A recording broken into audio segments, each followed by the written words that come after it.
finir soit béni. Amen. Tu diras en ce jour-là, je te loue, ô Éternel, car tu as été irrité contre moi. Ta colère s'est apaisée et tu m'as consolé. Amen. Là, il est parlé dans le contexte, c'est le retour d'Israël à Dieu. Amen. Parce qu'un temps, Israël s'est détourné de Dieu. Et quand on se détourne de Dieu, il y a des conséquences. Amen. Il y a des choses qui arrivent dans nos vies. Et il peut nous arriver pas mal de choses. Mais là, on parle s'adresse à ceux qui sont revenus à Dieu pleinement. Amen. Et qui ont fait le choix de servir Dieu. Après, il dit, tu diras en ce jour-là, je te loue, ô Éternel, car tu as été irrité contre moi. Ta colère s'est apaisée et tu m'as consolé. Voici Dieu est ma délivrance. Amen. Amen. C'est en Dieu que nous devons placer notre espérance. Amen. Amen. Ce n'est pas aux hommes, ni en l'argent, ni en l'or, ni au diamant de cette terre, non. Mais en l'Éternel seul. Amen. Amen. Il dit, je serai plein de confiance, je ne te crains et je ne craindrai rien. Amen. Amen. Car l'Éternel est ma force et le sujet de mes louanges. Amen. Amen. Des fois, on peut vivre notre vie. Il peut arriver des périodes dans notre vie où on ne prie même pas, où on ne s'humilie pas devant Dieu, où on pense que tout est acquis. Mais le salut, en fait, il n'est pas acquis, on peut le perdre. Amen. Et Amen. c'est à nous, en fait, d'entretenir notre relation, en fait, avec Dieu. Et en entretenant notre relation avec Dieu, Dieu nous met cette assurance-là en nous d'avoir confiance en lui. Amen. Amen. Il nous met cette assurance, en fait, en nous de nous confier en lui. On pouvait avoir une mauvaise conduite, on pouvait avoir beaucoup de choses qui ne plaisent pas à Dieu. Mais ce Dieu-là est toujours amour à vouloir nous ramener à lui. Amen. Car il sait que il est pour nous, il est pour nous ce qu'il y a de mieux pour nous. Amen. Donc, il faut voir toutes ces choses et comprendre que notre Dieu, en fait, il est vraiment la source vraiment de joie. Amen. Quand il dit, vous puiserez de l'eau avec joie aux sources du salut. Amen. Amen. Quelle est cette eau? Quelle est cette eau que nous puisons? Amen. Que nous devons puiser. Ce matin, c'est un bon exemple. Nous sommes réunis ce matin pour prier. C'est cette eau-là que nous puisons. Et c'est cette eau-là que nous devrons toujours puiser dans notre vie. C'est-à-dire, la parole de Dieu nous abreuve et abreuve notre âme. Amen. Amen. Et c'est cette eau-là qui est la source d'eau vive. Et c'est cette source-là qui est la source du salut. Amen. Amen. Il dit, et vous direz en ce jour-là, louez l'Éternel, invoquez son nom, publiez ses œuvres parmi les peuples.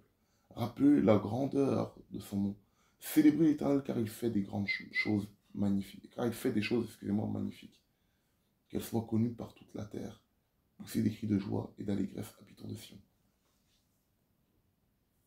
L'Éternel s'adresse à quelqu'un ce matin. Amen. Amen. Tu es peut-être dans des moments difficiles. Tu es peut-être éloigné de Dieu. Peut-être tu ne pries plus comme avant. Peut-être même que tu t'es éloigné de Dieu et que Dieu est irrité contre toi aujourd'hui. Amen.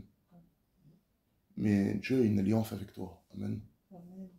Dieu ne t'a pas abandonné. Amen. Amen. Tandis que toi, tu l'as abandonné. Lui, Dieu ne t'a pas abandonné. Et Dieu te dit ce matin que les jours viendront où tu seras restauré. Amen. Les jours viendront où tu remarcheras dans la plénitude du Seigneur. Amen. Et en ces jours-là, en fait, tu seras rétabli. Amen. Mais Dieu ne fait les choses en fait que selon notre volonté. Amen. Il ne fait pas des choses. Il ne bafoue pas notre volonté. Dieu s'attend à quelqu'un qui veut réellement le suivre. Amen. Amen. Et il dit que peu importe ce que tu as pu faire, peu importe la vie que tu as menée, peu importe tout ce qui s'est passé, Dieu connaît déjà le futur. Amen. Amen. Dieu connaît déjà la fin, avant même son commencement. Amen. Amen. Voilà pourquoi il dit que en ce jour-là, oui, tu loueras l'Éternel.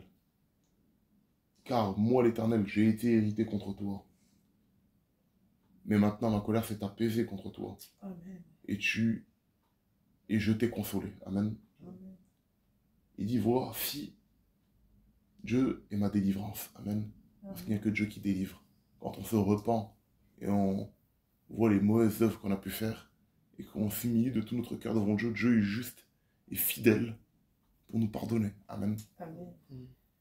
Parce que nous sommes des êtres humains, il y a des hauts et des bas. Mais nous devons savoir que nous avons une grâce sur cette famille qui ne doit pas être ignorée. Amen. Dieu nous a fait grâce dans toutes les familles de la terre. Amen. Une grâce qui est Jésus. Amen. Son sang qui a coulé à la croix de Golgotha pour nous. Amen.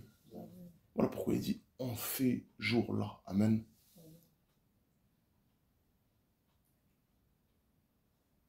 Prenons conscience de cela. Amen.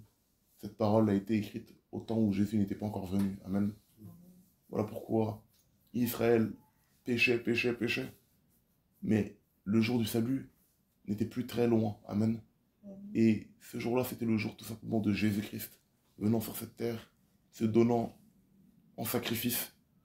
Et nous donnons le droit maintenant d'être dans sa présence. Amen. Par son sang. Donc c'est vraiment là, la préfiguration, c'est de l'avènement de Jésus. Amen. Venant donner sa vie pour nous.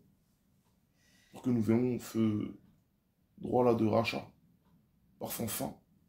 Et avoir accès à sa présence. Amen. Et avoir droit aussi à cette eau vive, cette source d'eau, cette source du salut. Amen. Amen. Que vraiment le nom du Seigneur soit béni. Prenons conscience de la grâce que Dieu nous a faite. D'avoir eu Jésus-Christ comme notre Seigneur et Sauveur. Et craignons-le de tout notre cœur.